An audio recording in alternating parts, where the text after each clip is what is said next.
గిరిజన రైతులంతా ప్రకృతి వ్యవసాయం చేయాలని పార్వతీపురం మన్యం జిల్లా కలెక్టర్ శ్యాంప్రసాద్ పిలుపునిచ్చారు.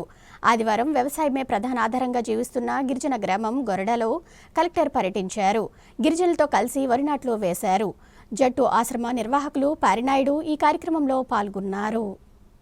ఏజెన్సీ ప్రాంతంలో ప్రతి గిరిజన రైతు ప్రకృతి వ్యవసాయం చేయాలని పార్వతీపురం మన్యం జిల్లా కలెక్టర్ శ్యాంప్రసాద్ పిలుపునిచ్చారు. గుమ్మలక్ష్మీపురం మండలం గొరడ గ్రామంలో తోటపల్లి జట్టు ఆశ్రమం ఆధ్వర్యంలో ప్రకృతి వ్యవసాయం చేస్తున్న గ్రామాల్లో కలెక్టర్ పర్యటించారు. పార్వతీపురం జిల్లా కలెక్టర్ 100% వ్యవసాయం చేసే గొరడ గ్రామంలోని పంట పొలాల్లో జట్టు ఆశ్రమ నిర్వాహకులు పారినాయుడు మాస్టారుతో కలిసి వరి నాట్లు వేశారు. ప్రకృతి సేద్యంపై రైతులతో ముచ్చటించారు. వారి అవసరాలను అడిగి తెలుసుకున్నారు. ప్రకృతి వ్యవసాయానికి కావలసిన పనిముట్లు ప్రభుత్వం తరపున సమకూరిస్తే మరింత వ్యవసాయ అభివృద్ధి చేస్తామని గ్రామస్తులు ఈ సందర్భంగా కలెక్టర్ కు తెలియజేశారు. అలాగే తమ గ్రామంలో కమ్యూనిటీ హాల్ కావాలని, వ్యవసాయానికి నీటి సదుపాయం కల్పించాలని గ్రామస్తులు కోరారు. వెంటనే కలెక్టర్ శ్యాంప్రసాద్ స్పందించి సంబంధిత అధికారులకు ఆదేశాలిచ్చి కమ్యూనిటీ బిల్డింగ్ గ్రామస్తులు భాగస్వామ్యంతో కట్టి ఇచ్చేందుకు చర్యలు తీసుకోవాలని సూచించారు.